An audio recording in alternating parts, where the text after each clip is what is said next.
Okay.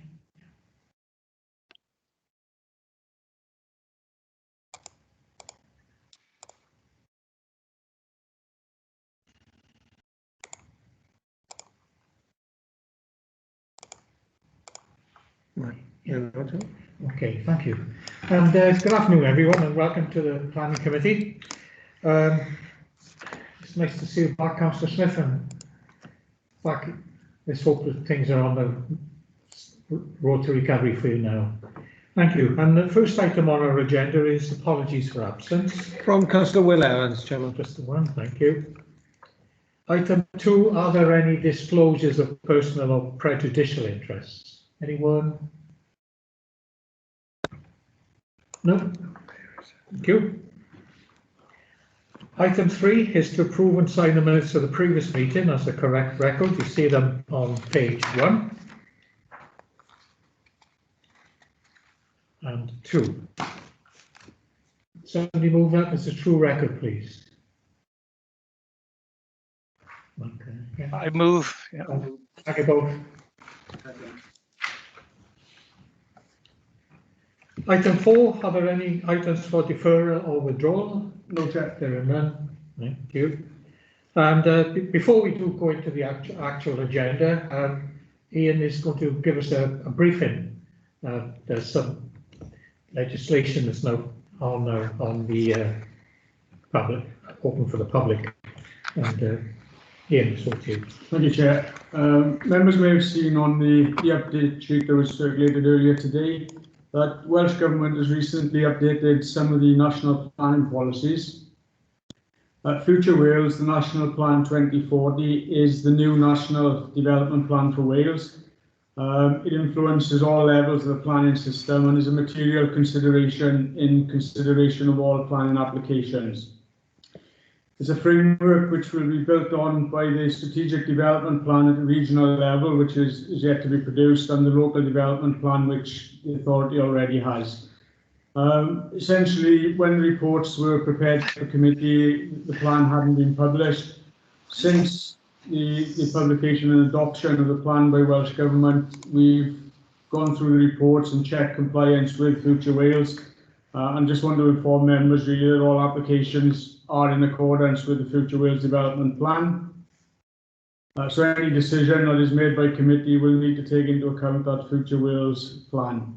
Accompanying that, Welsh Government have also updated Planning Policy Wales, essentially to cross-reference the document with the Future Wales Development Plan. So just a brief introduction really to advise members, it is no material consideration, but your officers have checked this committee agenda, and the applications on the agenda are in accordance with the plan. As each of the team leaders go through applications, where necessary, they will make reference to Future Wales. Thank you, Chair. Okay, thank you. Right. Okay, all. The first item then on your agenda, the former is the planning application, is the former Kevin Gorwith colliery site at Gowerton. And that's you can see that it's on page 3. Who is Chris? It's over to you. Okay, thank you, Chairman. So, as you've mentioned, the application before you relates to the former Kevin Gorwith colliery site in Gowerton. So, planning permission was granted back in August 2018, and that was, sorry, outline planning permission, I should have said, was granted in August 2018 for the residential development of the site. We approved a reserve matter application in January 2019 for 99 dwellings on the site. So that was basically the detailed application that followed the outline. Now, when the outline application was approved, it was subject to a 106 agreement, which set out certain requirements, and they are set out in full in section 4.3 of the report. So that sets out the requirements that were required by the planning committee back in 2018. So the application you have before you today, the developer, which is Pobl Housing Association, have asked that some aspects of the original 106 now be amended. The amendments that they have requested are set out in page 4.4, and they are threefold. The first is to change the tenure of the affordable housing on the site. The second one is to amend the education contribution. And thirdly, the highway contribution is also sought to be amended. So we have discussed the application with colleagues in highways, education and housing, and they are all content with the revisions to the 106 for the reasons set out in the report. So we are therefore recommending that this application be approved. Before I pass back to the chairman, the one point that I do want to make on this is that we are not here today to revisit the development itself. The planning permission has been granted, so the principle of the development is established. You're only here today to consider whether the changes to the original 106 are acceptable or not. So thank you, Chairman. Thank you for that, and thank you, Chris. First off, Mr. Gareth Evans is here first to address the committee.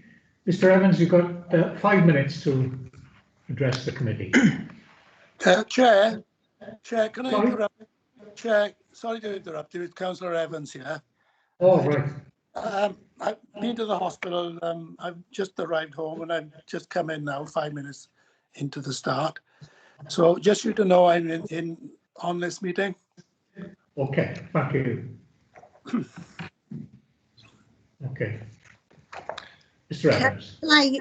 Councillor Sue Jones here. Can I just confirm that Mr. Gareth Evans has got 5 minutes? Am I down as speaker as well? And is the 5 minutes shared between us? We were under understanding that that 5 minutes was between us. No. It's Mr. Evans has 5, and then yourself, Councillor Jones, will have 3. Thank you for that. Okay. We were under the impression we had 5 between us. Sorry. No. Mr. Evans. You need to unmute, Mr. Evans. Can you hear me now? There we are. Yeah. Okay. Thank you for the opportunity to talk to the committee today. I've only actually got 3 minutes of words, so I'll make a start of them now. The policy 10.1 of Swansea LZP makes it clear that the provision of new infrastructure, as well as the safeguarding, improvement and effective use of existing infrastructure, is central to ensuring that all new developments proposed within the plan period contribute to achieving the plan's vision of creating sustainable communities. Pobl cannot use the excuse of not being aware of the unviability of the site. They have all had the plans of the mine shafts and adits. They employ surveyors to produce a detailed survey, moreover making an ill-judged decision to proceed when, should the project prove too costly, they could claw back their obligation from the original S106 agreement. To conclude, this highlights poor management, accountability, governance and transparency. This is fundamentally unequitable and morally wrong.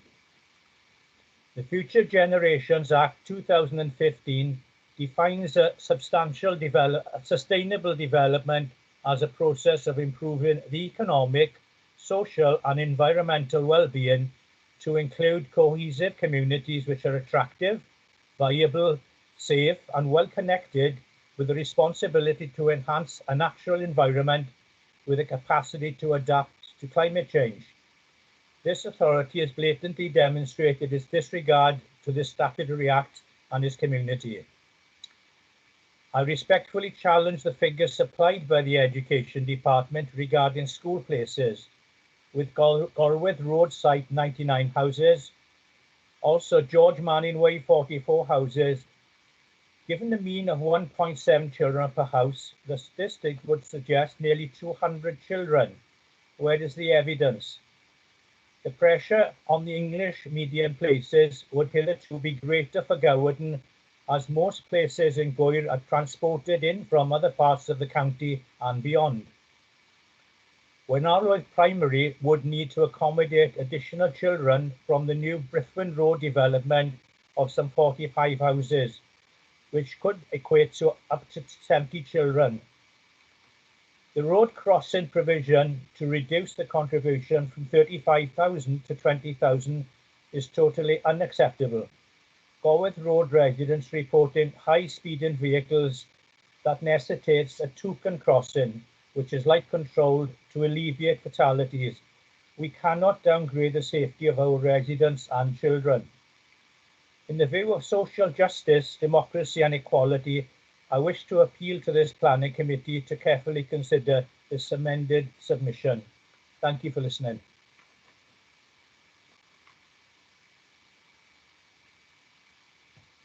Thank you, Mr. Evans. And Councillor Jones, you're next on my list.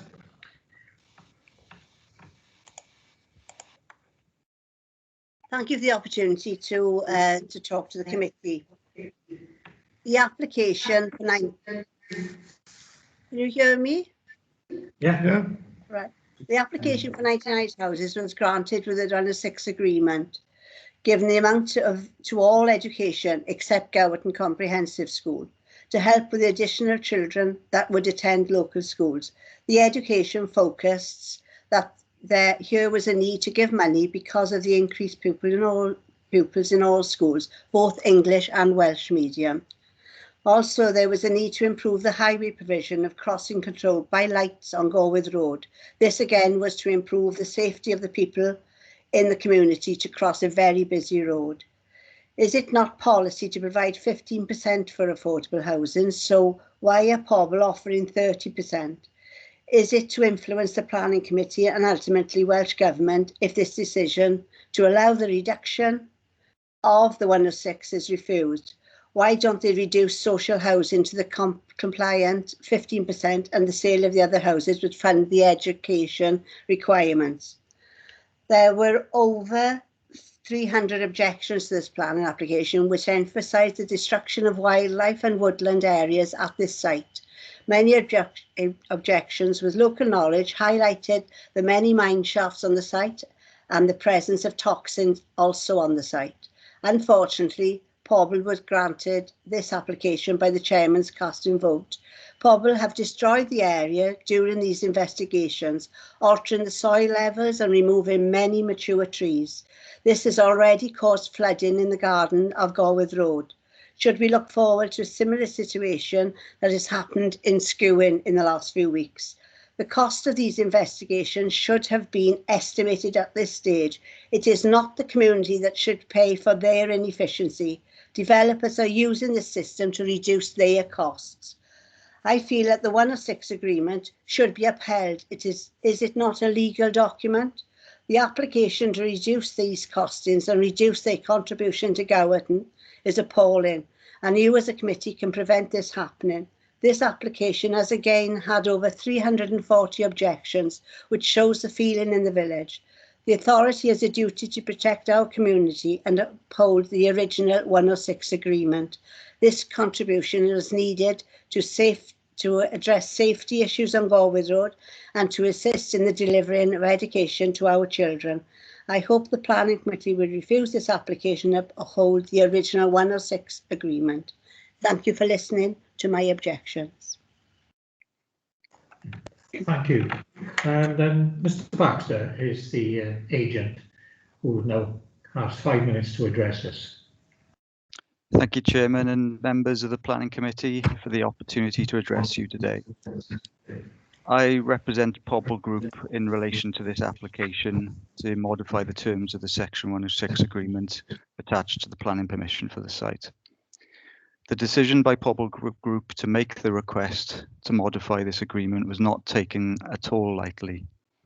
Pobl were very much faced with the prospect of not taking this site forward, given the significant abnormal costs associated with this economic development.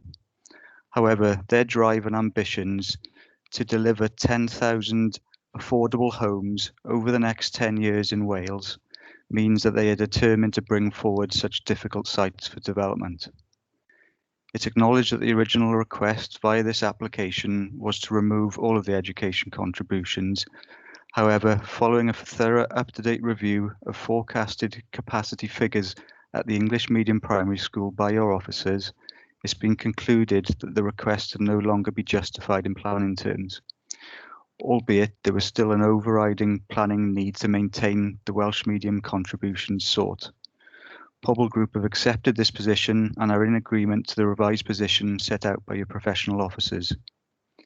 Similarly, whilst the request to remove the highway-related contribution was not requested by Pobl, your officers advised that a lesser contribution is now justified on the basis that the improvements sought can be delivered in a more economical way. Again, Pobl are grateful for the positive manner in which your officers have approached this position. It is unfortunate that the sites with a legacy of coal mining often present constraints and pitfalls for development, and this site is no different.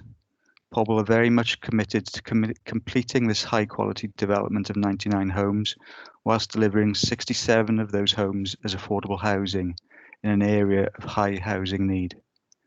Pobl have a very good track record of building high-quality homes and very much want this site to be a flagship for them, to continue on their ambitious journey to deliver 10,000 affordable homes in Wales over the next 10 years. Further development in Swansea is strategically very important for them. I'd invite the committee to endorse your officer's recommendation to modify the agreement attached to this planning permission and enable the economic development of the site. Many thanks. Thank you, Mr. Baxter. A few hands come up now. Councillor Black first, and then Councillor Mary Jones. Thank you, Chair.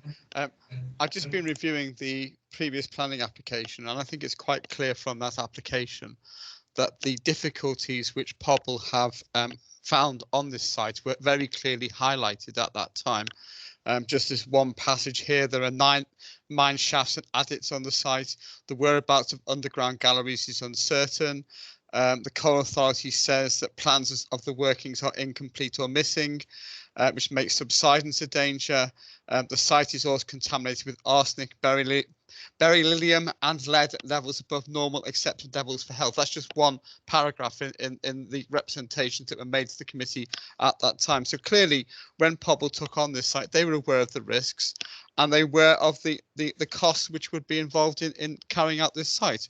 And in the light of that knowledge, they still signed a Section 106 agreement committing themselves to these costs. Now, I accept that when you revisit these things, there's a formula that has to be followed, and clearly that formula has come up with some changes to that site. But the one aspect of that I strongly object to is the change on the affordable housing from a mix of social and intermediate to 100% intermediate.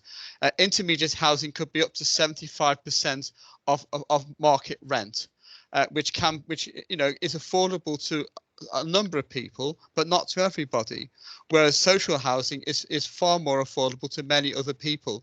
And it seems to me that we should be keeping the mix which was originally agreed of social and intermediate housing to make sure that there is a good cross-section on that site of social housing and intermediate housing, so that people of all income levels are able to take up properties on that site.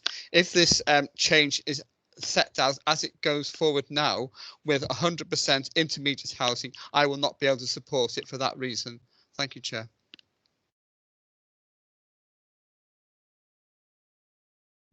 Councillor Mary Jones.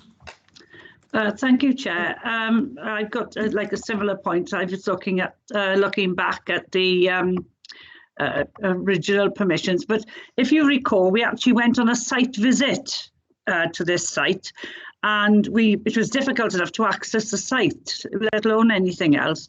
And we were warned then about the mine shafts and the adits, and it says quite clearly in the objections from the residents that, you know, they don't know where all the mine shafts are, or the adits, air shafts, whatever you want to call them. And we all knew this site was difficult. There were constraints, and I'm sorry, Pobl bought it knowing that there were difficulties on this site, and I agree with Councillor Peter Black about the affordable housing mix again. You know, 1 minute we're saying we're doing 10,000 in Wales over the next 10 years, but they don't have to have a large proportion in Swansea. They can be across Wales.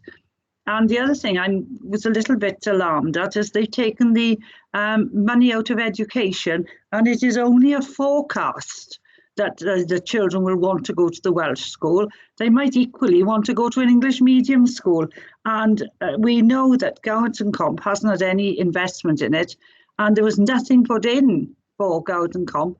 We know Gowerton Primary is a new school, but it's oversubscribed now. And I know what they say the forecast is, it isn't. But it is. And how do you know out of those 99 houses what proportion are going to go where? So you can't forecast that accurately. So I think it should stand. And going back to road safety, I was really concerned to hear that they just doing other works to the road so the Toucan crossing won't be needed. If it's a busy road, and I know it is because I drive across it quite frequently, it's an extremely busy road and there should be some form of crossing there. But again, I think we've had this before where developers, they get planning permission and then they come back because they don't want to pay the 106 monies.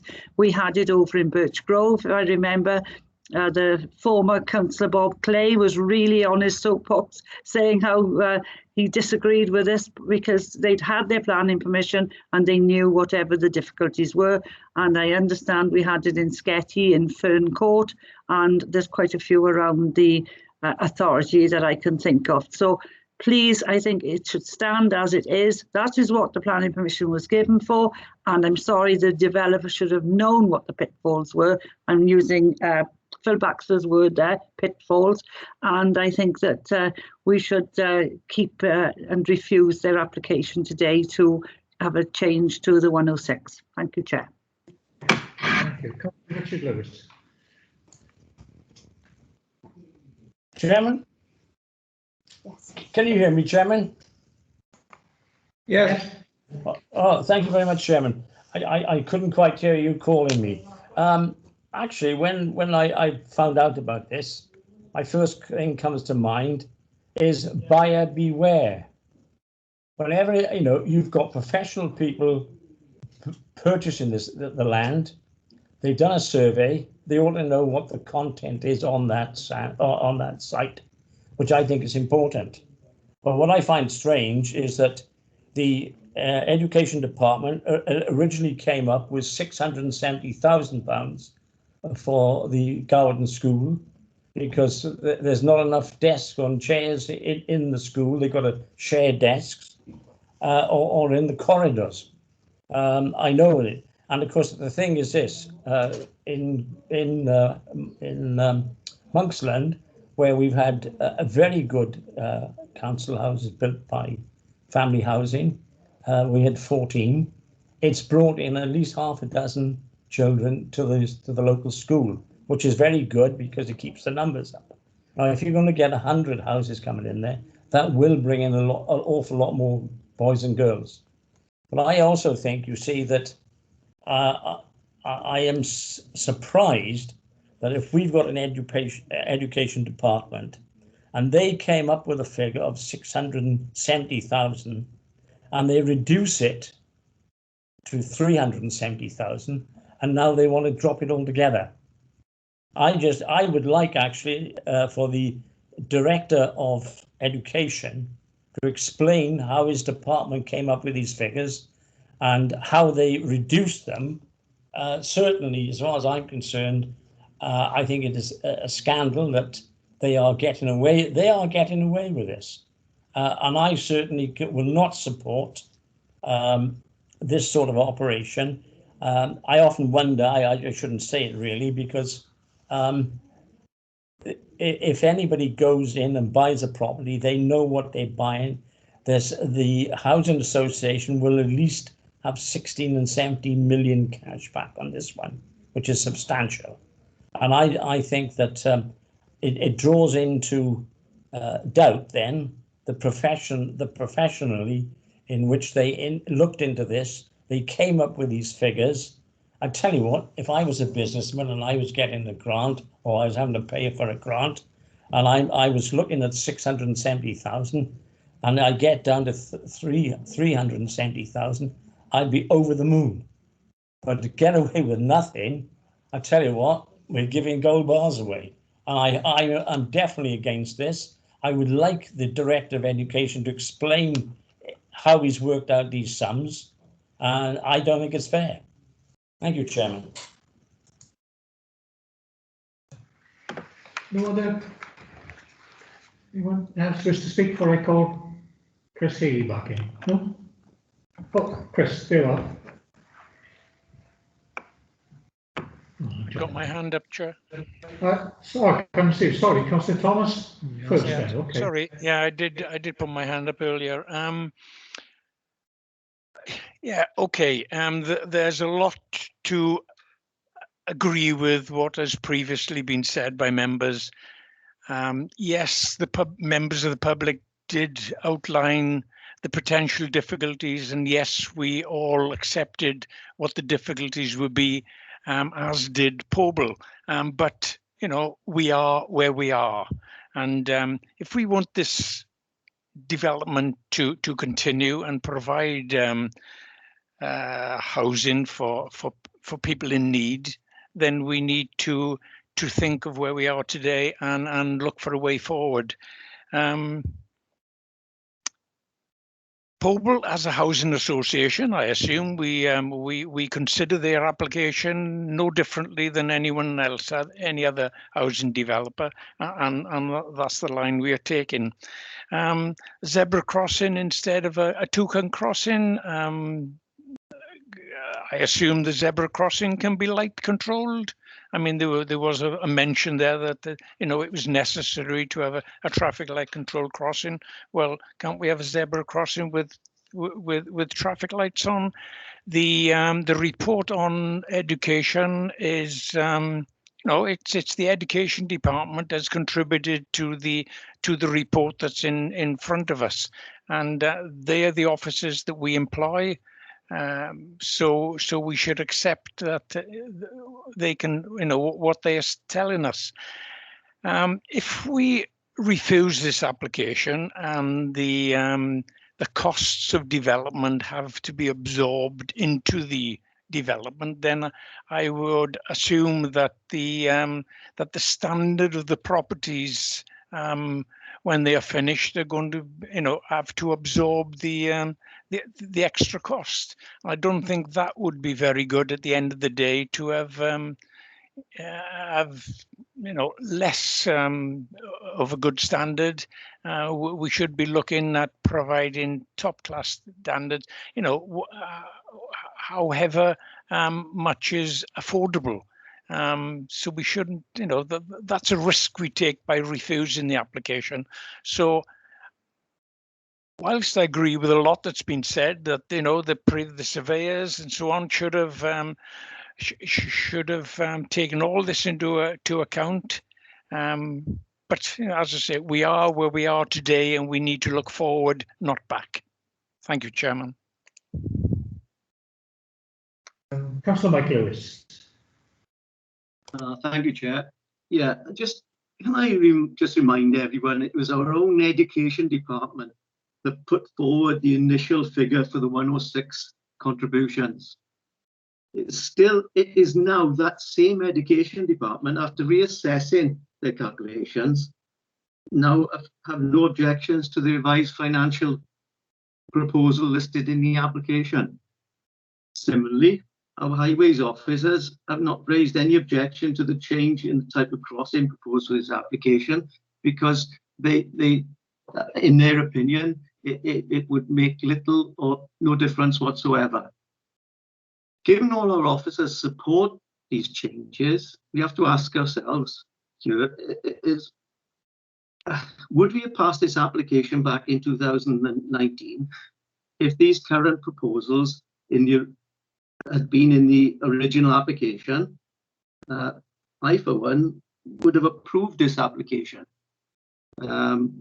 which brings me on to the type of housing we've now been asked to revise the permission we gave back in 2019. I would say that intermediate housing is also classed as affordable housing by Welsh Government. Again, our housing department, who are looking after our interests on this, have not raised any objections to the proposed changes. We as a committee have to rely on our officers to guide us on the technical aspects of any application. And looking at this particular application on its own, as we have been asked to do on every application, I can see no reason why I should oppose this application. Thank you, Chair. Thank you. Next speaker is Councillor Burtonshaw. Thank you, Chair. I'm very concerned about the loss of social rented housing. I know we've got affordable housing in there, and the housing department have said they're in agreement with the modification of the scheme. Education, it's a hit and mix anyway with any development. You don't know how many children are going to be on site. So I accept what they are saying, and highways have modified it and said that the crossing they're prepared to put in is adequate for the problems that are on this particular road. I'm in a quandary only over the social rented housing. I haven't decided yet which way I will vote. Councillor Will Evans. Thank you, Chair. Just a couple of quick points regarding the crossing. A pedestrian crossing is obviously safe. I mean, have they considered a puffing crossing? That's got a system of lights and would be cheaper than the token crossing. I have got grave concerns about the education department, who initially put this bid in for funding for education. Now, never mind about guessing what the future will be. They go on what the position is with regard to surplus places in the schools locally, and they draw up a figure where if they want an expansion of the school or school improvements, they put a figure in. And this is not the first time it's happened with education, and it's not very good, because they're now coming back and agree with the amendments. So, I mean, where are we going with this? Surely they should have done their homework properly in the beginning and given us a figure which we would not change, because it's required. And if it's required in that locality, it's required. So I agree with Councillor Lewis on this, Richard Lewis, when, you know, the education department should be asked to explain why the sudden change around with their decision.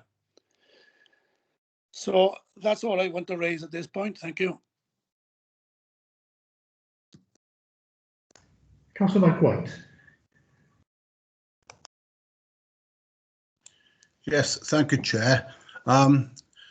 Really, my concern really is over the amounts now just for the 2 Welsh schools. And what really is of concern to me is with the developer, if there are further issues within this development, if they say that there are further problems, are they going to be coming back in 6 months' time and saying they can't afford the 106 for the 2 Welsh schools? You know, I have concerns with that. As been stated, you know, this is not the first time that we've been here regarding issues with 106, where a developer come back and said, "Oh, by the way, this can't be affordable now." And also in regards to the adoption of the roads, you know, my concern is that obviously that they are up to an acceptable standard, because otherwise this again will be going on the people that will buy these properties. Those are the 2 sort of points that I would like clarification on, Chair. Thank you. Anderson.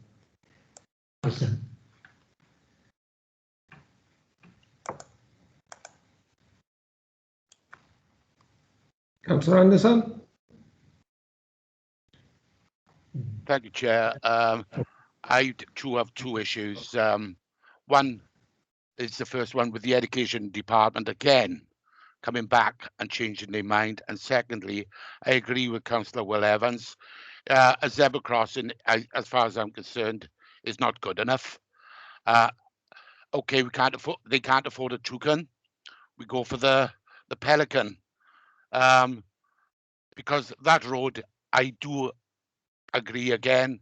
I travel on it frequently. It's a very, very busy road. So I'm against it. Thank you. Okay, so there's no other hands coming up. Guess some answers. Can we start first with highways from Matthew?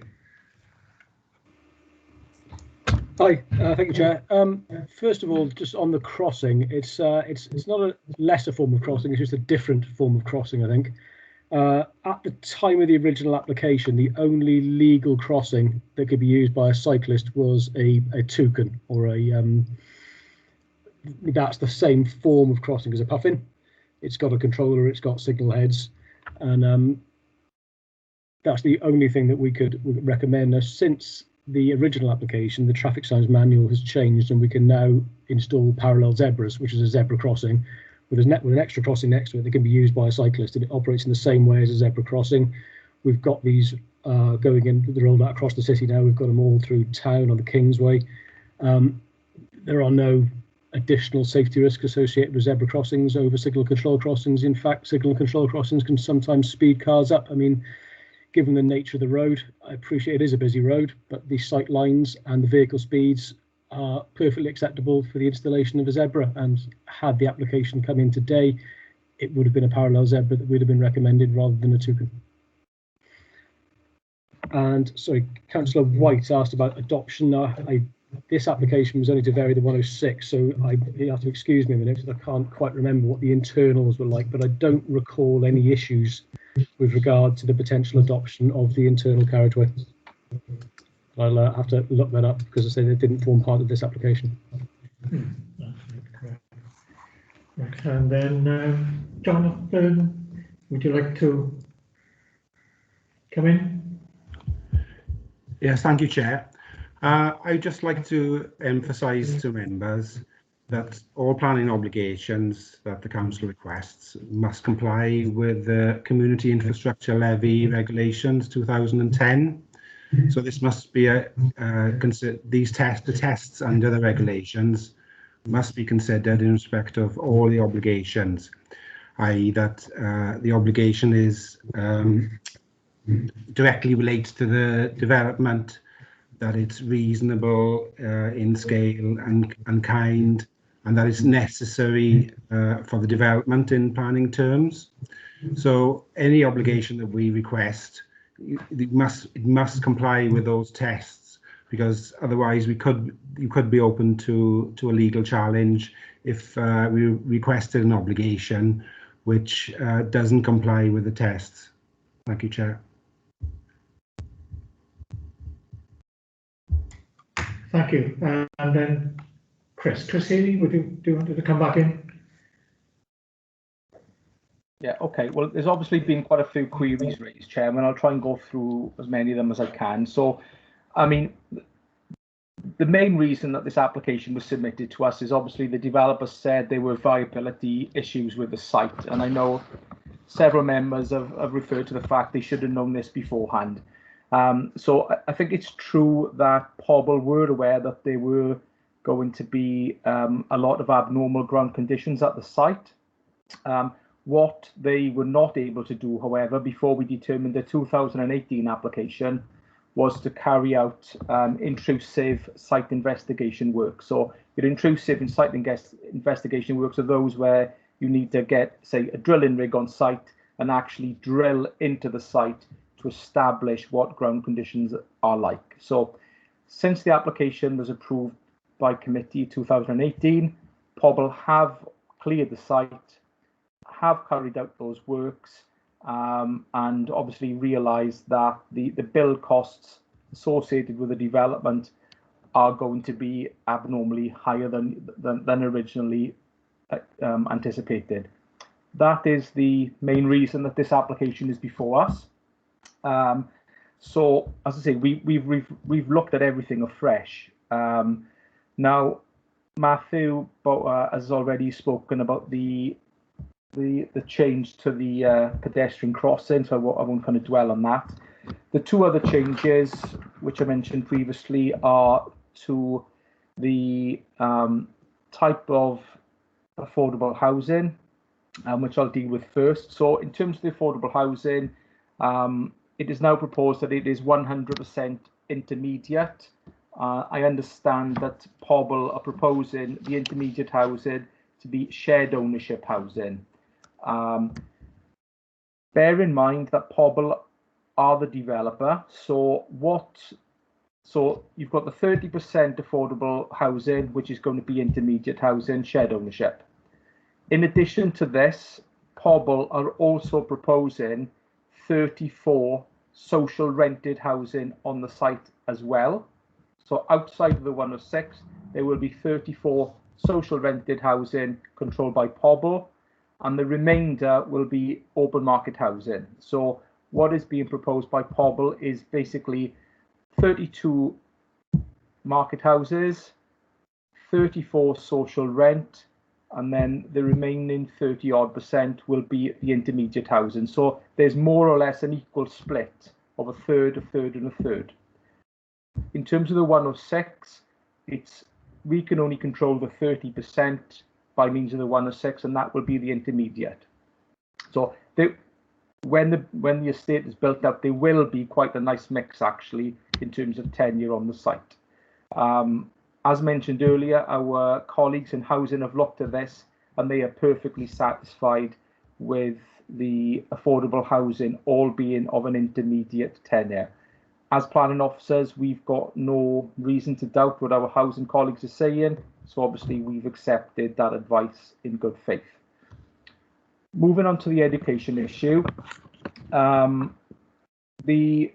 main thing that's changed here is the pupil numbers for Gowerton Primary. So when this application was determined back in 2017 and 18, our colleagues in education told us that there were a shortage of spaces in the two local Welsh schools and in Gowerton Primary.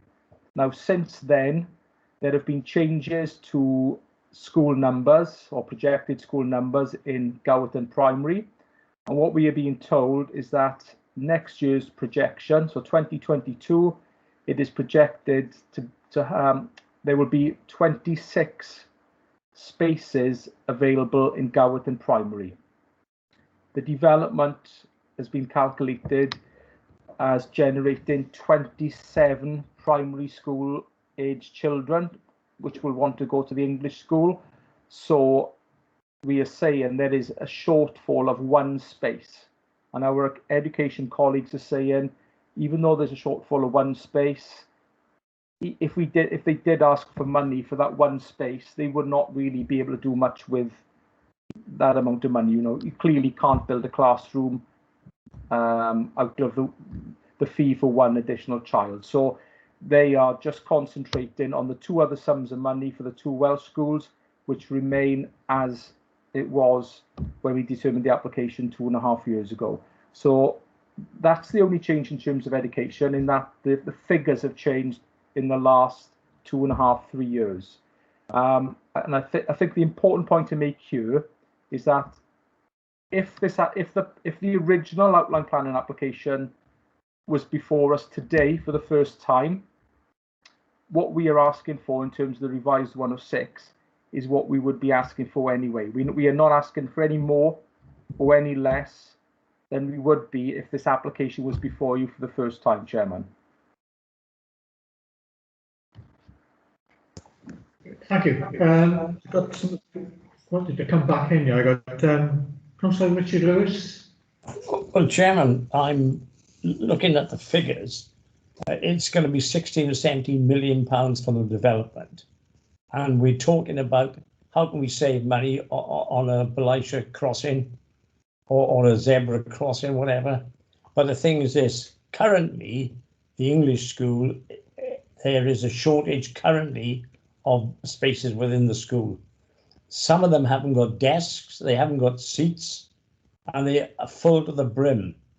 Now, I don't believe if the education department came up with a figure of 670,000 even 2 years ago, nothing much has changed. And you will get, if you're going to have 100 houses there, that's going to put huge pressure on the school tomorrow. And it's all very well building a school for a particular size, but you add on more developments, and there are quite a lot of developments in the Gowerton area. A lot of the people will speak English and will want to go to the English schools, and we're going to have to say to them, very sorry, we'll have to bus you somewhere else. I just think that the department, if they made the assessment of the, I mean, this goes back to the Director of Education. If he made the assessment 2 years ago that 670,000 was the right figure, and now he says 360,000 is the right figure, I wonder about the professional way they have done this, and the fact that it's for social housing. And I tell you what, the social housing we've had in Skirridge is second to none. But again, it put a strain on the school. We're grateful in Nelston that we've got the extra numbers. But if you've got 100 odd houses coming in here, and if there are a lot of young people, you will have a large number coming in. And if the school at the moment is rammed to the roof, they're not getting the education if you're trying to learn standing in a corridor. And I think that we should revise these figures. I'm not happy at all. And I think that any school deserves the funding from this development. Bear in mind that they will eventually go to the Welsh Assembly and have about 94% from the Welsh Assembly.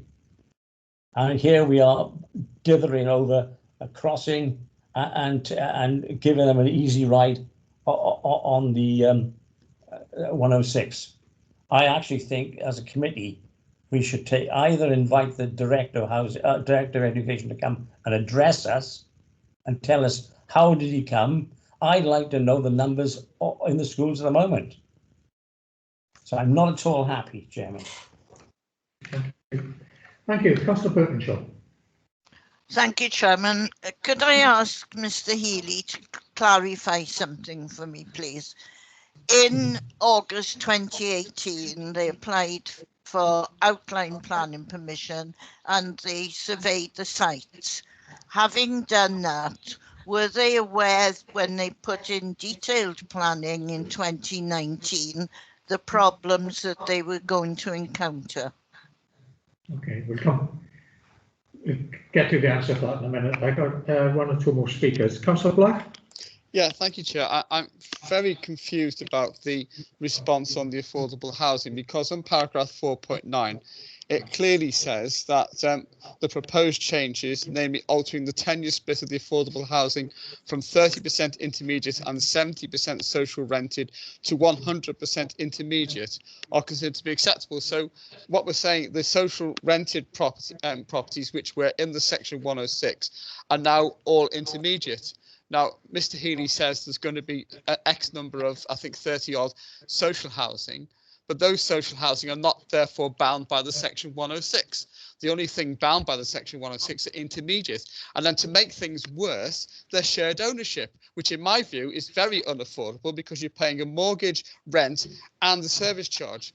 3 payments for a property which is allegedly affordable, but that's a Welsh government thing which I can't really do much about. But it seems to me that what we're doing is we're moving away from a legally binding agreement to put in X number of social housing, 30 odd social housing, and leaving it up to them to say we'll put up social market, but without binding them to that commitment. So it seems, if we're going to do this, if they're saying there's going to be 34 social rented properties there, why can't that be in the section section 106, so that's actually legally bound on them. Okay. Councillor Des Thomas. Thank you, Chair.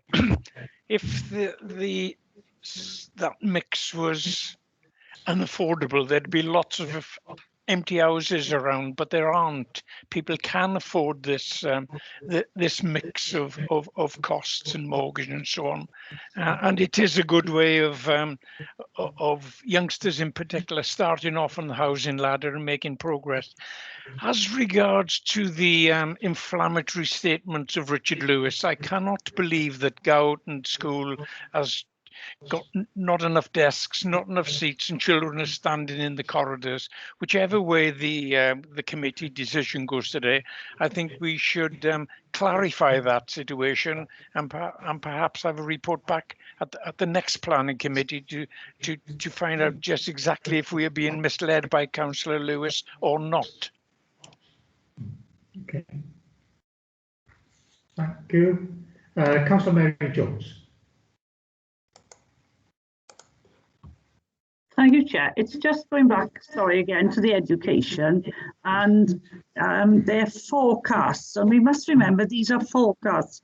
From what I can recall, and I've been on planning a very long time, the GOIR have had a lot of extra funding and buildings. I remember going on a site visit in Gowt and going up the side of the library and having a new block there, and I think it was drama, but not quite certain. It was quite a few years ago. And recently they've had a huge new block of, I think it's classrooms again, and I'm not absolutely certain, and I think there was some improvements to the outside, like a 3G pitch maybe, and that's quite recent. And if they've had all this money in this school, why are we putting more into Welsh medium when they clearly had a whole block of new classrooms? And I can't understand how they think they're going to fill all those and still need more space. In fact, I'm wondering where on earth they're going to have to perhaps build again to put any more on that site, because I've got to try and go back as well. When Gowton Primary School was built, was either the infants or the juniors, I can't remember. It's the one as you go into Gowton from Dunvant and again near the library. They took that over as well. So they've grown so large. Why do they need this money when the English medium schools need the money? I'm really confused about this, and perhaps, as I said, we need somebody from education to explain it to us. And we have a female director of education, not a male director of education currently. So, Richard, I think you're blaming the wrong person, unfortunately. But I agree as well what Peter Black said about I'm really confused about the affordable housing and the intermediate housing, and which the 106 is actually relating to. So perhaps somebody can come back and explain that to us. Thank you. We will do that now. First, Chris, did you want to come back in there? And then Ian, do you want to speak? Yeah, I'll come back in there. So I'll start off on the affordable. So as I explained, originally the requirement of the 106 was that there'd be 30% affordable housing, and that was split between a combination of social rented and intermediate, with social rented being 70% of the 30 and the intermediate being 30%. So social rented and intermediate housing, they are both forms of affordable housing. The social rented is housing which you rent directly off the housing association, and then the intermediate can be intermediate rented or intermediate bought, or there's other schemes such as shared ownership and stuff. So just to kind of clarify that. So as Councillor Black mentioned, although Pobl are saying they will build social rented with housing within the scheme, that isn't controlled by the 106. So Councillor Black is perfectly correct in saying that the only 30% of the affordable housing that will be controlled by the 106 will be the intermediate, just to kind of clarify that. But as I explained earlier, our housing department are satisfied with the intermediate housing being proposed. I mean, I can't really say any more than that, but they are satisfied with Pobble's proposals. Going back to the school issue, now I think this, the school issue is kind of clearly set out in sections 412 and 413 of the report. So if I can just, perhaps not all members have got a copy of that report, but basically what the report says is that the financial requirements for the 2 Welsh schools remains unchanged. There is a shortage of spaces in the Welsh school at the moment, so that is the reason, Councillor Jones, why we still need a contribution towards the Welsh schools, because they are up to capacity. We know the development will generate more children going to the Welsh schools, so there is clearly a need for monies to be made available for education, to provide extensions and so on to the 2 Welsh schools. In terms of Gowerton Primary, when we looked at this application back in 2017/18, I think the report explains that at that time, January 2017, it was over capacity by 36 pupils. Okay, so clearly there wasn't space to accommodate the development when we looked at the application back in 2017/18.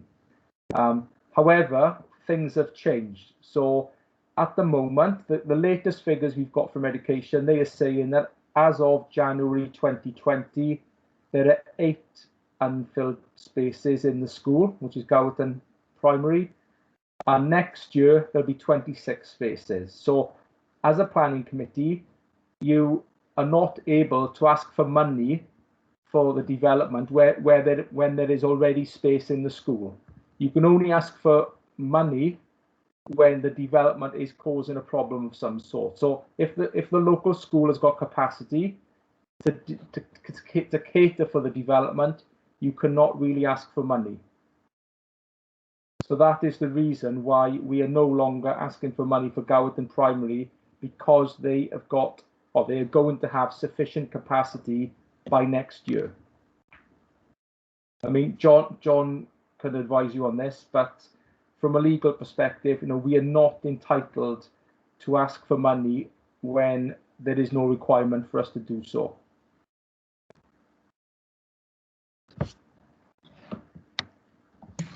Thank you. Yeah. Thank you, Chair.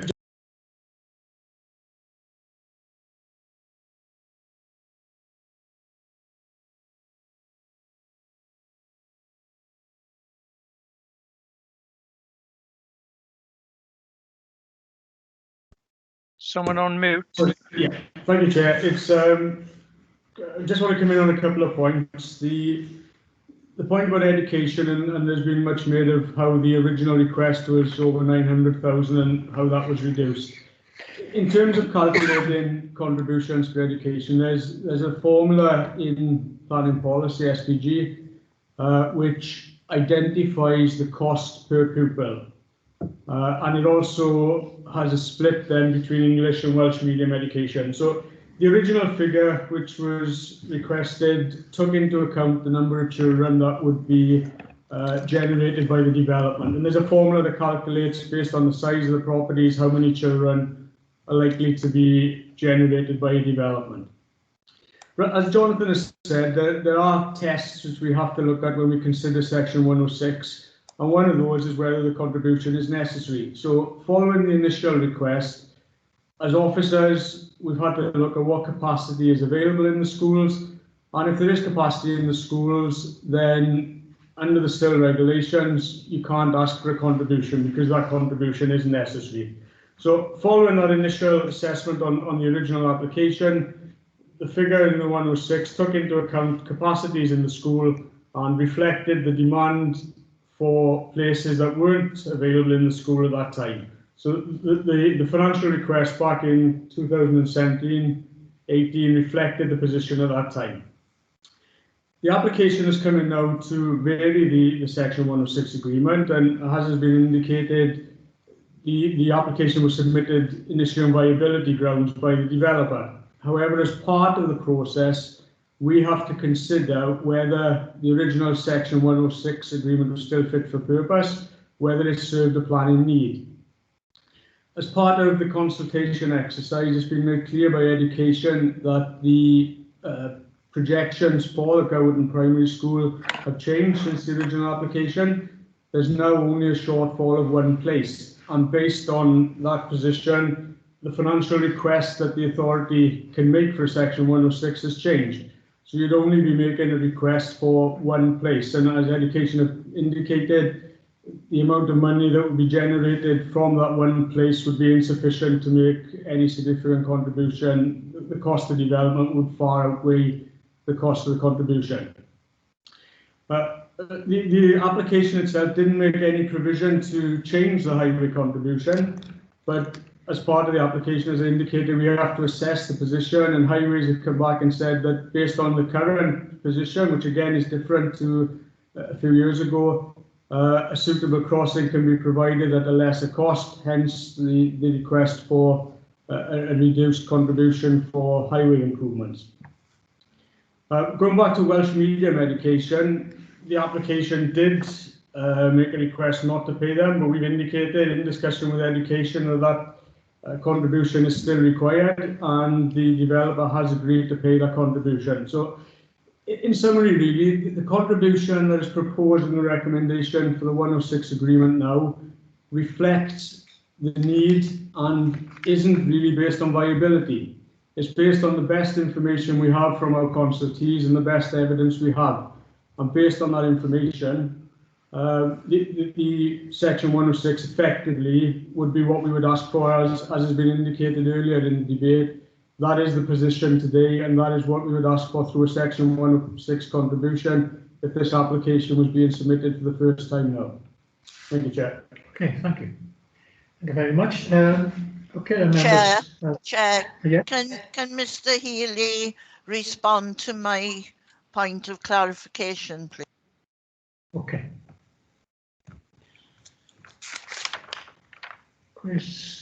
Yeah, looking at the planning history of the site, it appears that when we had the reserve matter application in back in January 2019, one of the conditions they were looking to discharge then was site intrusive investigations for mine entries. So I'm assuming that the costing of the development was not known prior to the submission of that reserve matter application, because that issue was being considered as part of that reserve matter application.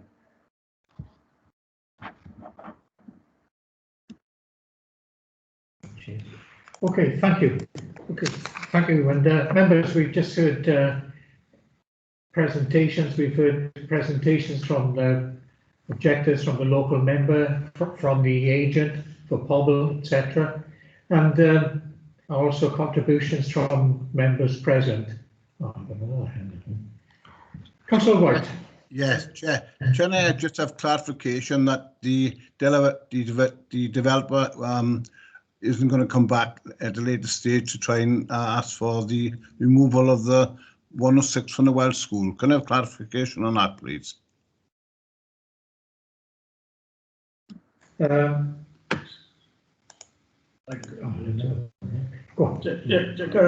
White, obviously at any point a developer can ask for a contribution to be reviewed, but the indications at the moment which reflect the original application is that Welsh School contribution is required. Okay, thank you. Councillor Evans.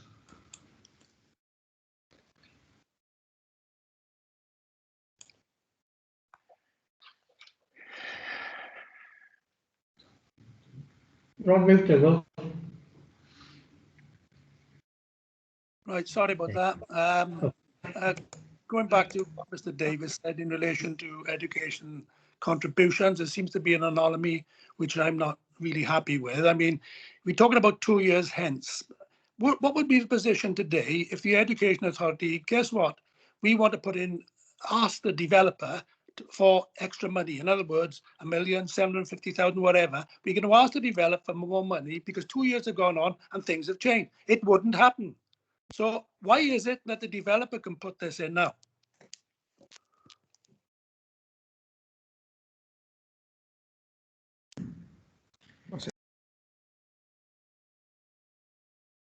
As I was saying, we've heard presentations from objectors, from the agent, from local members, and a good discussion from the committee itself. So now it's our time to bear in mind all that's been said, for us to move to a vote. And are you going to handle the I'm just calling it up now. Yeah, so. Just electronic vote coming up, members.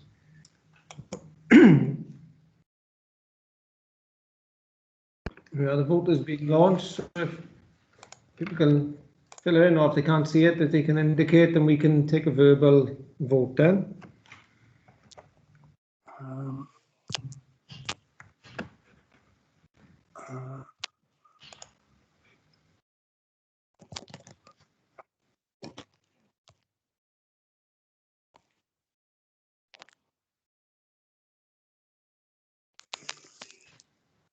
Has everybody had an opportunity to vote? Chair, no, I haven't had an opportunity. It didn't come up on my screen. Mike Lewis. Okay, do you want to do it verbally, Anne, Councillor Lewis? Yes, I approve the application. And Councillor Lloyd as well. So that's 2, 4. Well, I'm going to close. All voted.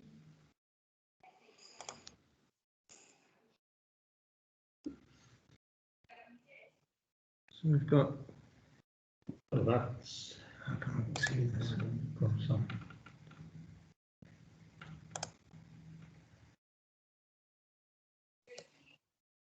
trying to say the percentages, which is.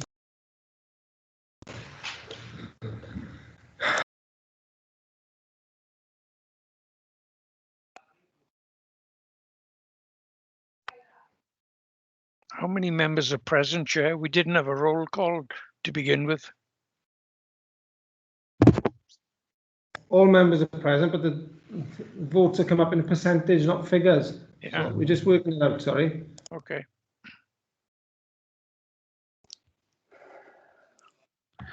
Would it be easy if we put our hands up?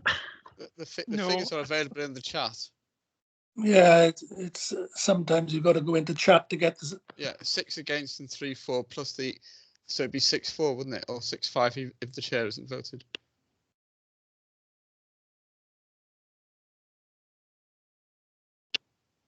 Sorry, that's 5 for and 6 against, but have all members voted? Because there's 12 members present, only 11 members voted.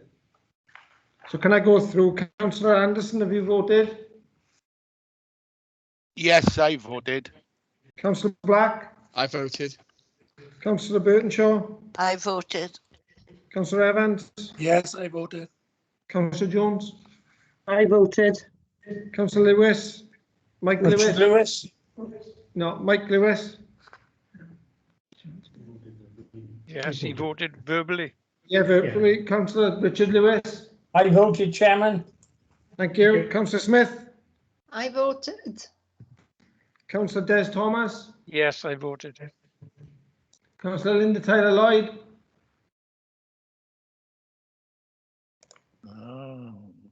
She's gone. No, she's still present. Yeah, I voted. I voted. Came up on the screen, I voted. Okay. And Councillor Mike White? Yes, I voted, Chair. Yeah. Okay, we've only got 11 votes, so I'm gonna have to take your votes verbally. Okay, sorry about that, everyone. Somebody hasn't voted electronically, or whether it hasn't gone through or something. So yeah, I got yours. So right, apologies everyone. We go through now. Councillor Cyril Anderson. Against. Councillor Peter Black. Against. Councillor June Burtonshaw. Against. Councillor Will Evans. Approve. Councillor Mary Jones. Against. Councillor Mike Lewis was for. Councillor Richard Lewis. Against. Councillor Paulette Smith. Against. Councillor Des Thomas. For. Councillor Linda Taylor Lloyd. Against. Councillor Mike White. For. And Councillor Paul Lloyd. And for. There we are. That's 5, 4, 7 against. So we need reasons for refusal now.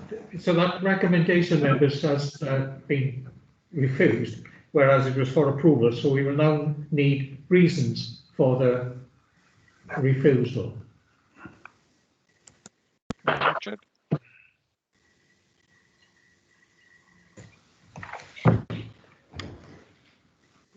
Any members coming forward with reasons for refusal? Councillor Black. Well, I can give you my reason, which is the mix of social and intermediate housing is unacceptable, which I think is a defensible point, and that we would require a better mix, a better legally binding mix. I think if you put that in legal language, but that's my reason for voting against. Can I support Peter Black on that? Okay.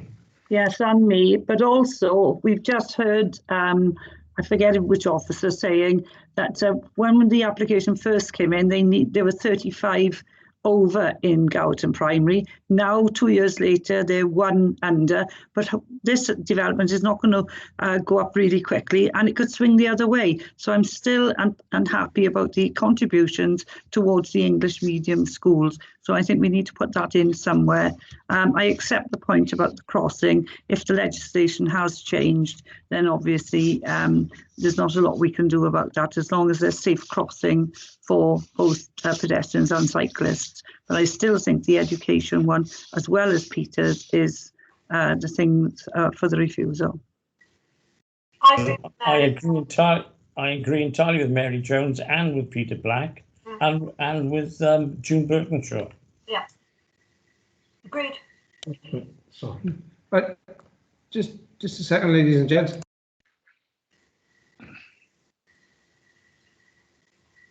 Yeah. So just to come in on there, in terms of the mix of housing, what you're saying is that the proposed mix of housing through the Section 106 agreement is not considered an appropriate mix of affordable housing on the site. The social housing will, I understand, be secured through the grant that funds the development of the site, so there will be controls that way. But so specifically, the affordable housing through the Section 106 agreement is not an appropriate mix, is the first part. And the second part was relating to education, and from what I'm picking up, you're saying that the proposed education contribution is not sufficient to meet the needs for education in the area. That's correct, because they are only forecasts, and their forecast was wrong the first time, because they said they were 35 over and now they're 26 under, and there's nothing to stop it changing to go the pendulum to swing the other way. Okay. Chairman, just this a second, because obviously if this application, well, it has been refused, but no, as a council we need to defend the decision to refuse it. And in terms of the education contributions, the figures clearly are not in the favour of what you're trying to argue. So when it comes to the council to trying to defend the appeal, I mean, I suspect we could defend the issue regarding the intermediate housing, but in terms of the education contributions, unless you've got information to the contrary, we really can't. We're not going to be able to defend that position if you're arguing that the education contributions need to be made as they were originally set out. The information isn't there for us. Can I say, Chairman, that Mary Jones and I agreed on this? I think the way it's been worked out, 27 over in 2 years to under, who's to guess? When you put 100 new houses in there, it'll alter the whole game again. And there's no good saying no, it won't.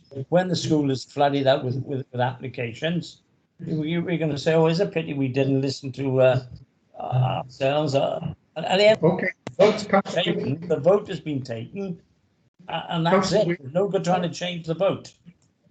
We just wait a minute. We've got legal advice coming in first. Jonathan. On mute.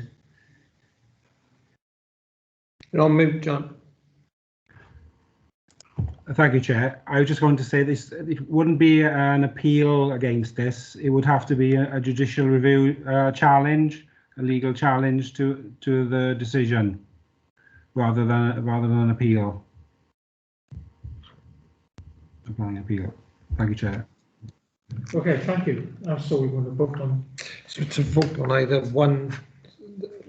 So do members want to vote on both reasons for the mix, social housing mix and education, or just the social housing? Members? Can I? Just the social housing, as far as I'm concerned. I think, Chair, that we are in a difficult situation with regards to a judicial review on the education because our own department has agreed it. I think the social housing is defensible as a judicial review, and I think we should concentrate on that. Well, I give way. Yes, I agree, because we have voted against it, and we do need clear reasons. So I'll give way about the education, but I'm not happy, as you can tell. Yeah, I understand, but you do need clear grounds, don't you? That anyway, Jonathan, you put your hand up again. Yeah, sorry, thank you, Chair. The other thing I was going to say is that members could use the two-stage voting process and come back on the reasons for that the next committee, if that would assist. That would members be in favour? Or we can then take a vote. Yeah. We can take a vote. I'm not happy to come back next time. I don't see a need to come back. We have a clear reason. I think we should vote on it.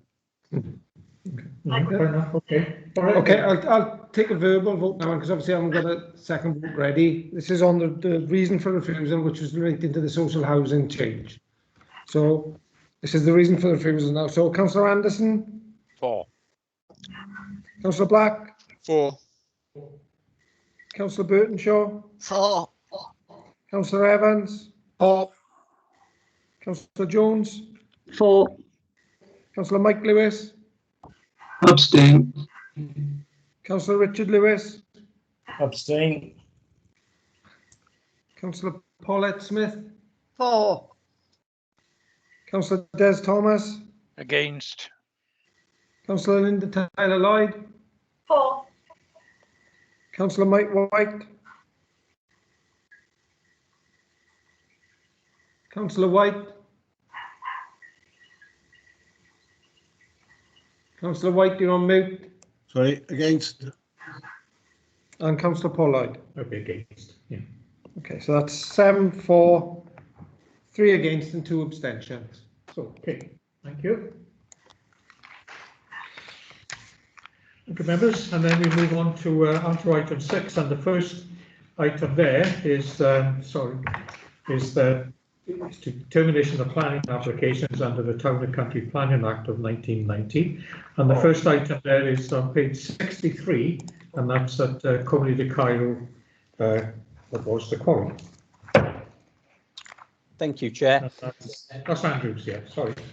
Thank you, Chair. Ian's going to run the presentation for me. Just like to point members in the direction of the update sheet.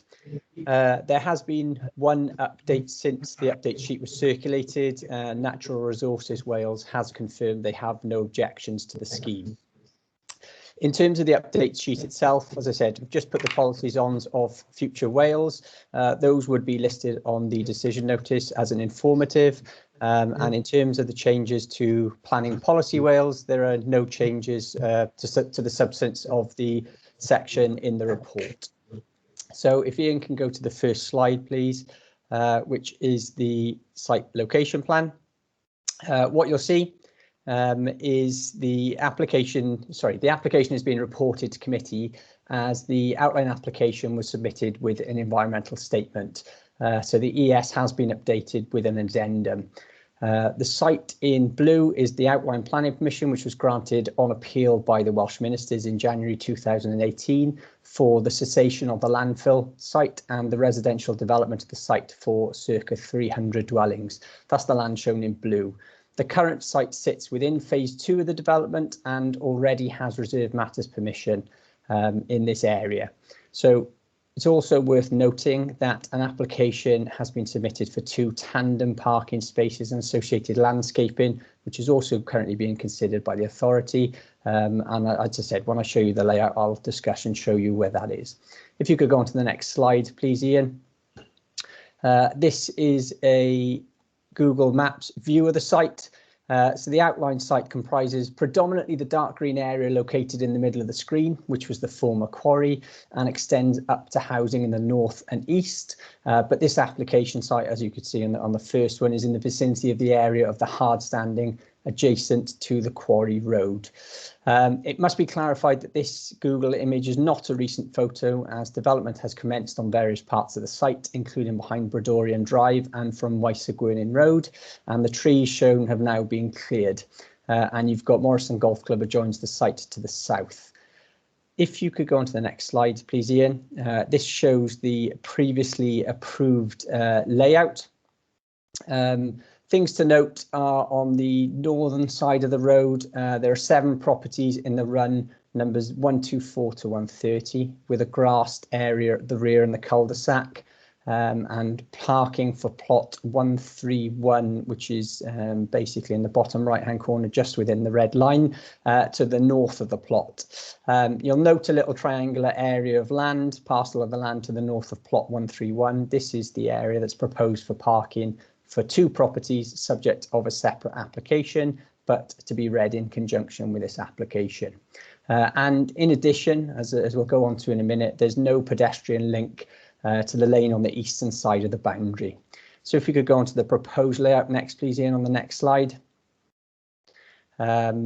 This slide shows, as I said, the area in yellow is the location of the 2 tandem car parking spaces.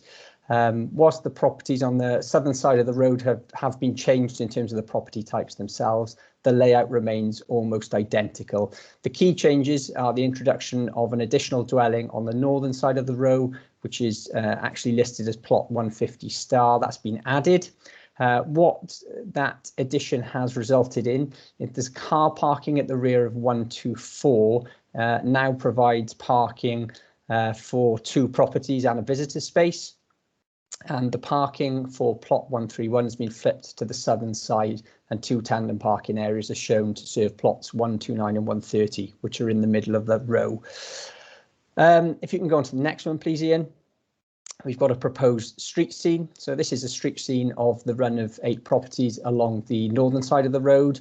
As you'll see, they're contemporary design dwellings incorporated elsewhere on the site. Dormers have been introduced. So now we've got 2.5-storey dwellings along the primary route rather than 2, but these fit in with the various dwelling designs elsewhere on site. So it's important to note that the existing permission has been commenced and remains extant, and the principle is therefore acceptable.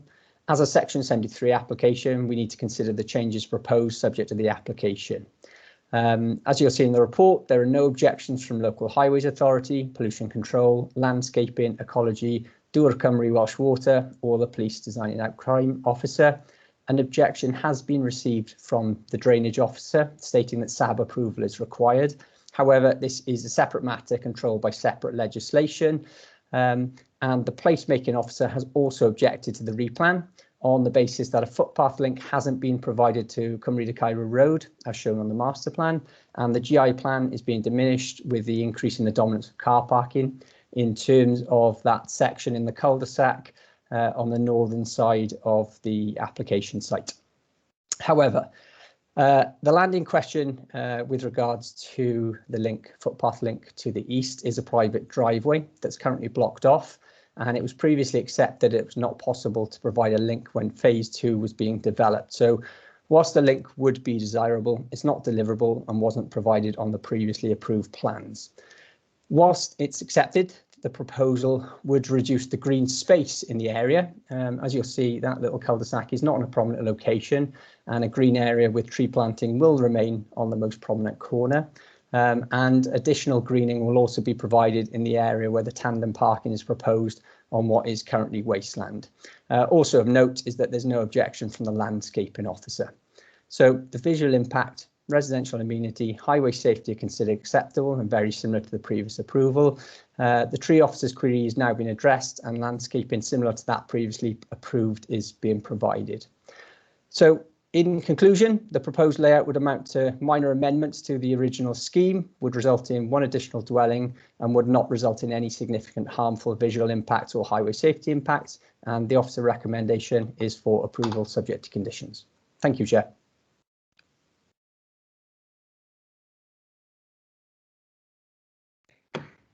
Right, thank you, Andrew. Any hands up? No? Anyone want to address the committee? No? You sure? Okay. Well, you can see the recommendation there, folks, is on page 81, is one of approval. I see. We'll go to a vote. Yeah, sorry. The vote has been launched now, so it should be on screen or in the chat.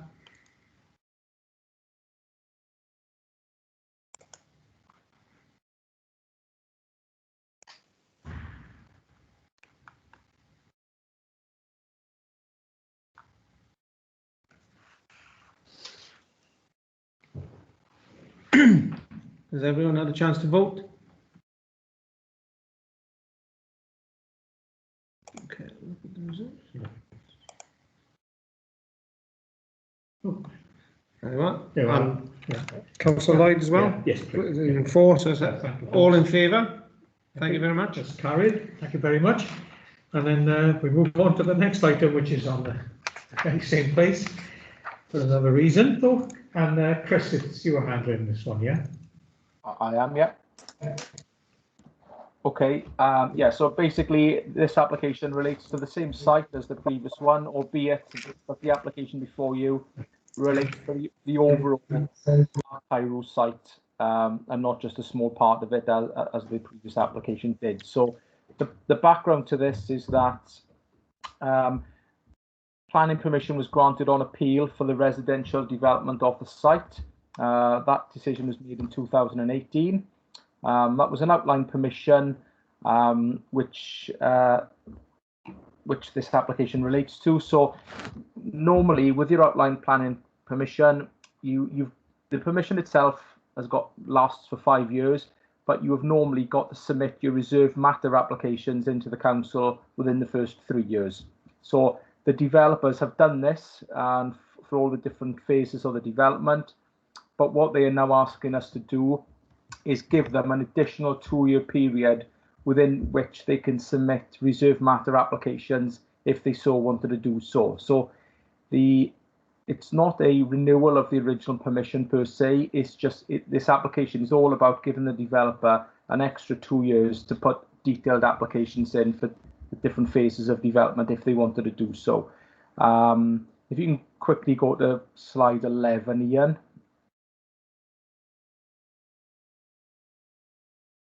I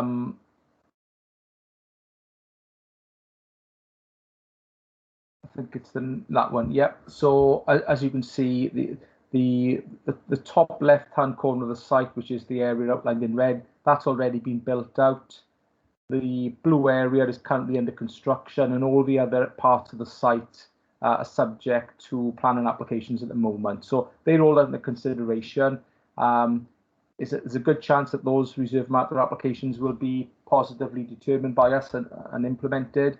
But obviously, if they are not, for example, or if the developer decides to change their scheme within the next year or so, if the current application before you is approved, it would give them that 2-year flexibility to put changes into the layouts on phases 3, 4, 5, and 6. So we've consulted with all our consultees and third parties, and there have not been any objections to the application. So we are therefore recommending approval. There are a couple of updates on the update sheet on this one in respect of conditions 1 and 2. So if members were minded to accept the recommendation, they would be subject to those 2 updates. Thank you. Thank you very much. And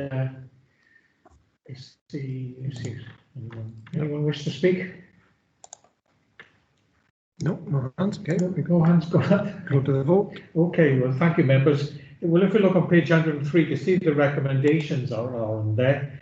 Is to approve subject to the conditions below. So shall we now move to that vote? Is the recommendation of approval. Thank you. The vote should be there now, everyone.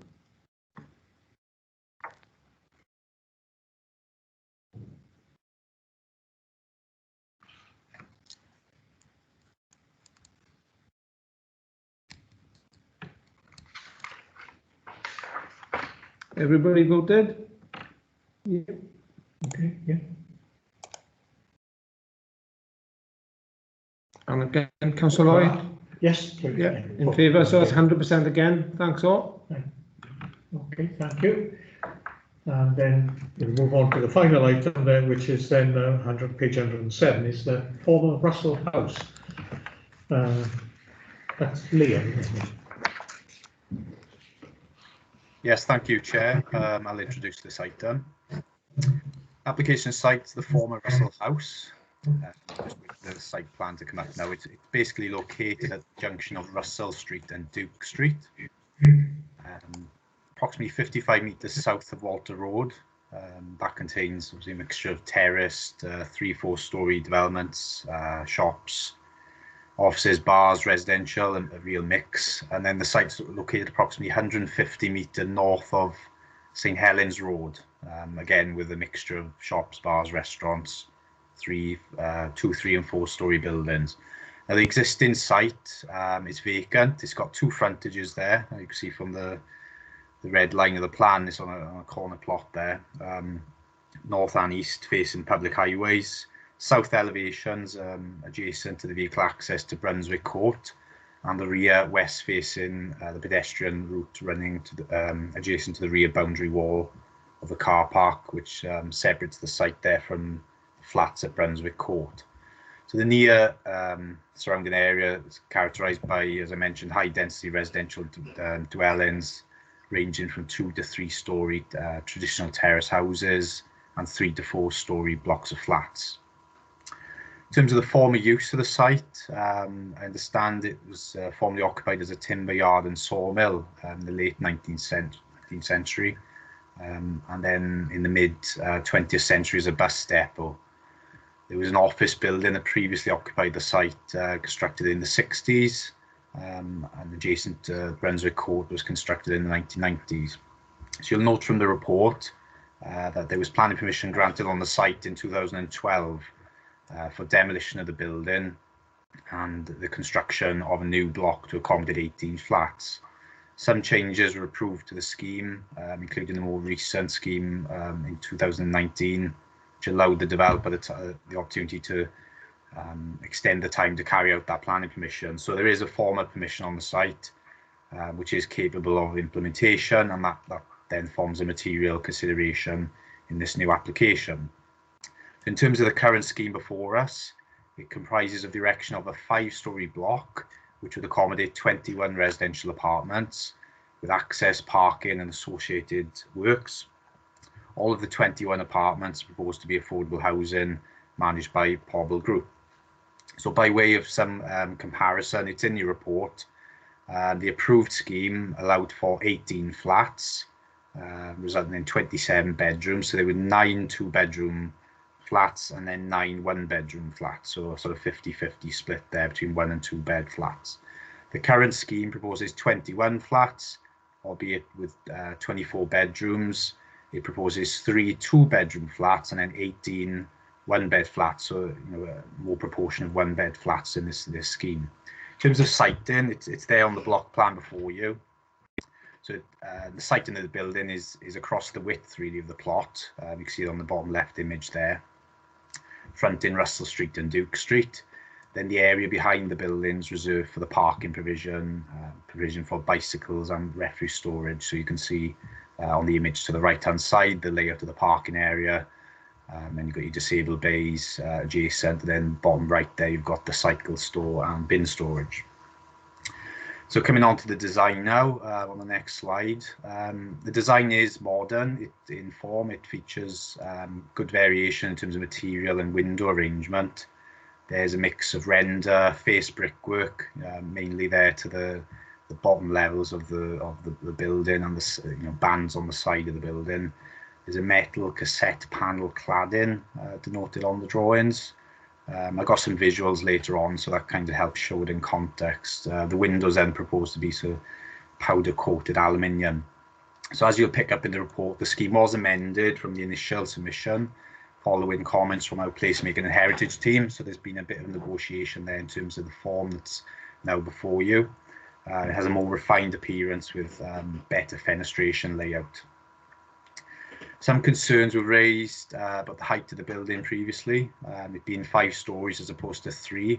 But when you look closely on the plan there, you can see a dotted hashed line, particularly on the top left image. You can see it just going around. So that denotes the extent of the approved scheme. So the massing is near on the same as what was approved before.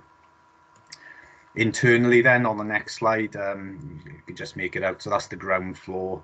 There's a main entrance lobby at the front of the building. It extends through to the rear via a corridor. Flats then on the ground floor off this corridor, and then access stairwell and lift at the back of the site there in that rear part, giving access to the upper floors. And then the arrangement, I won't go through every floor, but the arrangement is very much the same then from first floor, second floor, third floor. In policy terms, since completing this report, members' attention has been drawn to the new Planning Policy Wales, published on the 24th of February, and the new National Development Framework. As was mentioned by Ian earlier, Future Wales is focusing on national and spatial issues. So whilst these policies need to be considered, the local development plan policies here, as referred to in your report, are the detailed development management policies, and the scheme is being considered in light of all those changes nationally and remains to be an acceptable form of development. In terms of the material considerations, they're covered in your report.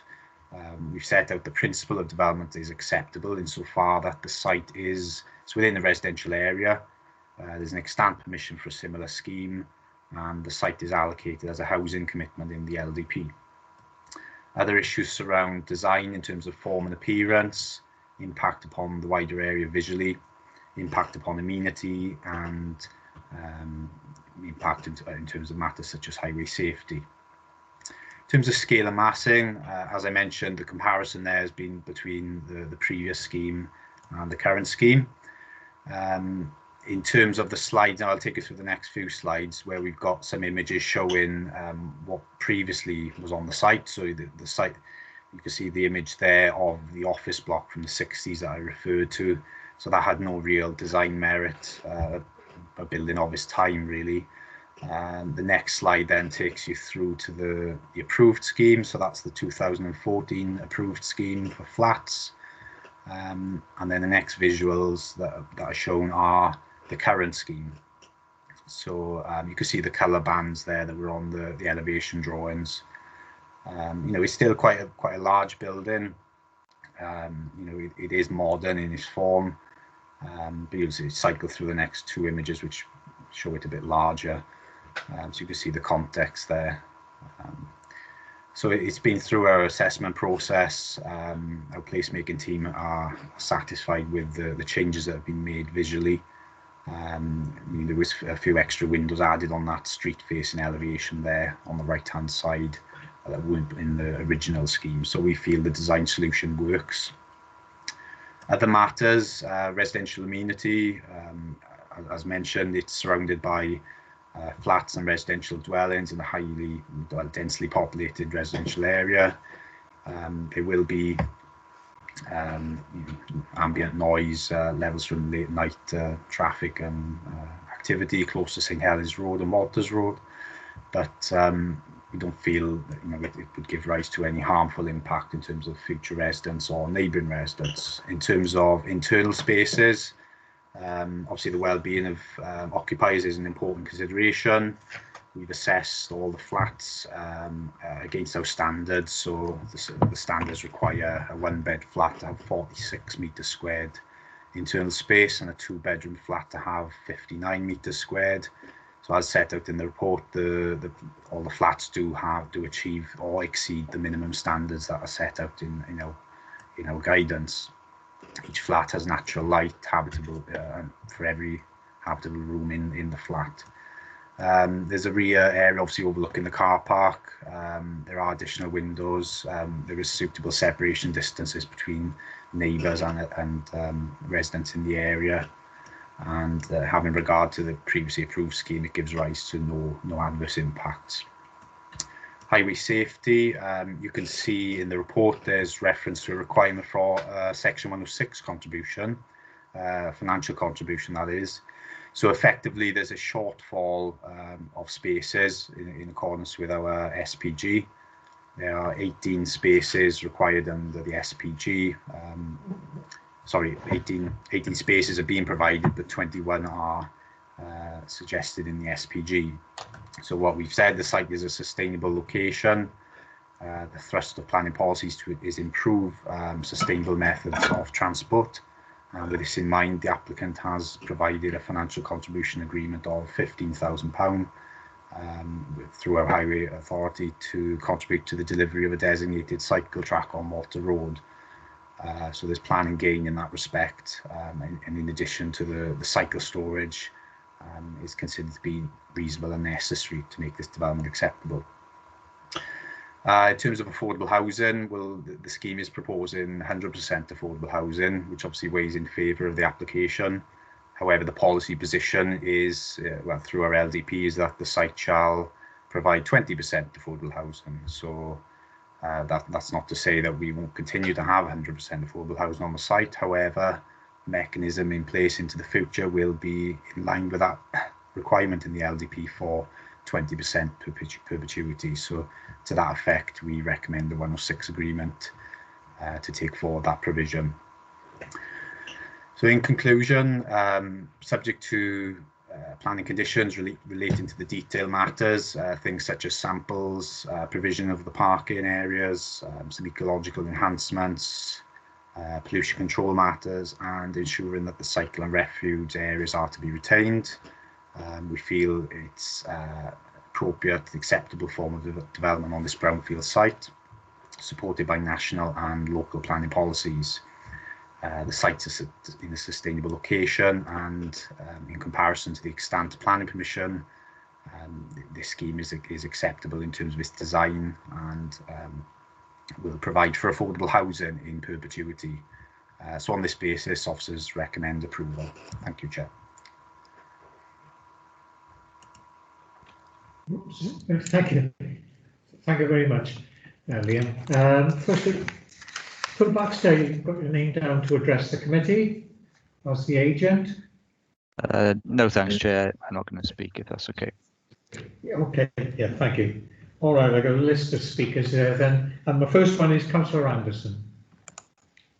Thank you, Chair. Only two issues I want to query. One is cladding. I can't see anything on in the document regarding cladding. Does it pass the fire specs? And secondly, will we be visiting this next year to reduce the Section 106?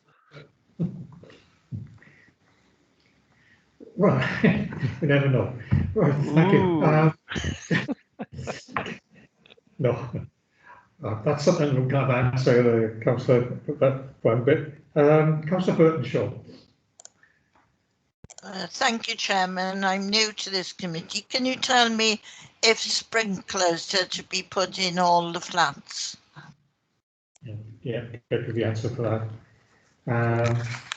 Just that one question, Councillor? Yeah? Okay. Councillor Mary Jones. Thank you. It's the same theme. Funnily enough, I picked up on the word cladding, and I do hope it conforms. But my question really is more about, is there only one main door in and out? And if it is, does this actually accord with fire safety regulations? But the other thing is, I mean, I've got no problem with the building itself, although Brunswick Court is all brown, if I remember rightly, and yet this is very, very sort of vibrant. but the blue is exactly the blue of the building that was there before, and that did look incongruous against the other buildings. So I don't know if they can change the colour of the panels to fit in a bit better, but I've got no problem with the development. I'd just like to have the answer about the fire regs. Thanks very much. Okay, come back with that for you. Councillor Des Thomas. Thank you, Chair. I think the policy is to have sprinklers these days, isn't it, for new residential development? Right, the design. Yes. Sorry, I think there's everything to dislike with this design, and there's not a lot to like. I think the impact on the residential amenity is going to be great. 5 stories overlooking the, the customary residential streets in Russell Street and so on. It's completely overlooking. You can see the windows up facing the residential properties opposite. If they were angled, it would have been better. They wouldn't have been, looking directly into a case of design. I suspect we will be looking at this building, at least others will be looking at this building in future, excuse me, and saying it's a building of its time. Just like the comment was made about the past office block. And then we come to the render, don't we? All the different color renders, they look no different than those that have been put on the buildings in the marina a few years ago, which are looking absolutely abysmal. I thought we were trying to avoid render. I really think we should think again about this.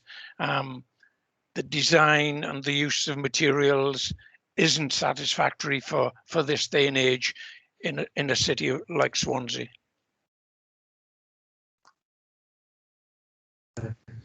Councillor White. Yes, thank you, Chair. Yeah, I noticed obviously the as Councillor Thomas said, it is quite an impressive building, and right in the middle of a residential area.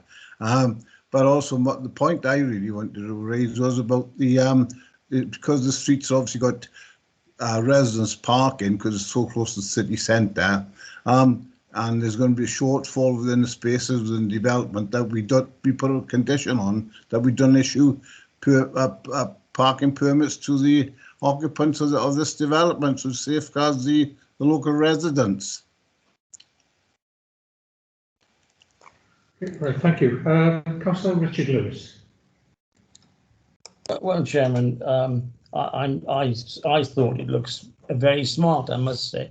I saw the pictures and the colours of the blues and the other colours there. I thought excellent. Of course, I can understand where Des was, because Des represented this area many years ago, if I'm not mistaken. And I just think that it's what was there before, when you had sawmills, then you had a bus depot, and you had numerous people coming and going. I think most of the residents living there. I may have to declare a slight interest. My doctor lives at the bottom of the road, Chairman, where I had my jab earlier last week. So I just think it's a good, and I'm sure that the design work by Mr. Baxter always looks good, and I must compliment him on what the cricketers looks like today. I think it's a wonderful development. That I was in favour of that, and it's come out well. And I'm sure this will be another brilliant thing. And it's nice for people who live in the city centre, Chairman. I will support it.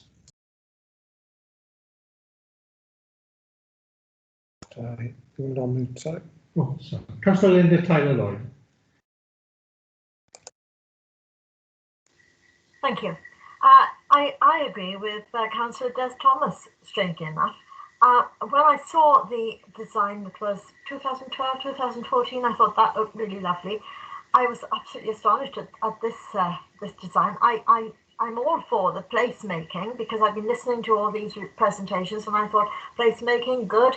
But I must admit that I think it's a bit oppressive. It's I don't know about oppressive, but overpowering. And I'm not sure how long those colours are going to last before we have to complain that they're not lasting. It's just the visual impact. I think that the increased space is a good idea for people to have a bigger area to live in, and also increased windows and light. I think that's good. It's just the visual impact I'm not sure about. Thank you. Thank you for that. Councillor Anderson, your hand is still up. Did you want to speak again? No, Chair, it's an old hand. Sorry. Right, and Councillor Burton-Shaw. I just like the colours. I think it's a lovely design. All right, yeah. Thank you very much. And one of the queries was about residence permits, and that is answered in the report. But anyway, anyone else wish to speak? No? Liam, did you want to come back with anything? Yeah, I mean, just a few points raised there. Matters in terms of the cladding and sprinkler systems. Now, they would ordinarily be matters covered under the building regulations approval, and it wouldn't be for the planning authority to ordinarily duplicate that requirement. So I understand that there's a requirement for sprinkler systems, and obviously the fire regulations in terms of cladding is a hot topic in recent years. That approval will be required, and the products being offered are fire safe in that aspect. So it's not for the planning authority then to put additional control on a development. In terms of the comment about access, I mean, on the ground floor plan, there's an entrance lobby into the front of the building, and then there's a stairwell and landing area at the rear of the building, and then so you can see it on the plan there. So there's an entrance from the other side. There's a plant room then on the left side, a meter room as well, and you've got separate bike storage. So there are accesses from the front and the rear, so it's not just the one access in and out there. In terms of the materials and the colours and those aspects, you'll see in the report there's a number of conditions relating to the requirement for samples to be approved by the planning authority. It's a normal requirement on a development of this type that we will actually see the product to be put into the building. Was noting, some will like it, some won't, but ultimately we feel the design does work as a building, and our placemaking and heritage team feel it is appropriate in that respect. Yes, it does have render, but you will see a lot of buildings with render. What this does have is it has a mix. It doesn't just have render, and I think that's an important point to make, is that the cladding sort of complements that the bands of render, and it does, it is a statement building, but ultimately it is modern in its form, and it won't look out of place or out of character in the context there against the other flats in the area. Matters of amenity, well, we've considered that in the report and the former approval in terms of a scheme there. We don't feel it's going to give rise to an adverse impact that we would have reason to refuse the application on those sorts of grounds. And in terms of the parking matter, yeah, as Councillor White intimated, in terms of the parking aspect, condition 8 deals with that, so it deals with the matters relating to permits. So we've put that on as we did on the previous approval. So whilst noting the concerns, officers feel it is acceptable on this planning merit. Thank you.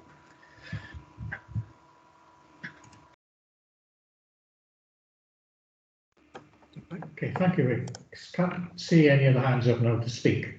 So we will move to the vote in the mo, and the recommendation on page 131 is to approve the conditions there. Can we now then move to a vote, please?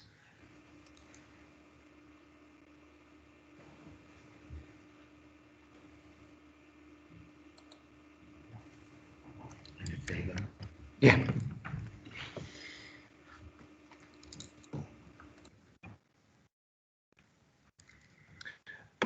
Everybody had a chance to vote? Am I okay to close the poll? All voted? Yes, thank you. Cheers. So that's 10 for, 1 against. Yeah, okay, so that's carried. Thank you, members. And that concludes our business. And the next meeting, we will meet again on the 13th of April. Thank you all. Thank you. Bye-bye. Bye. Bye.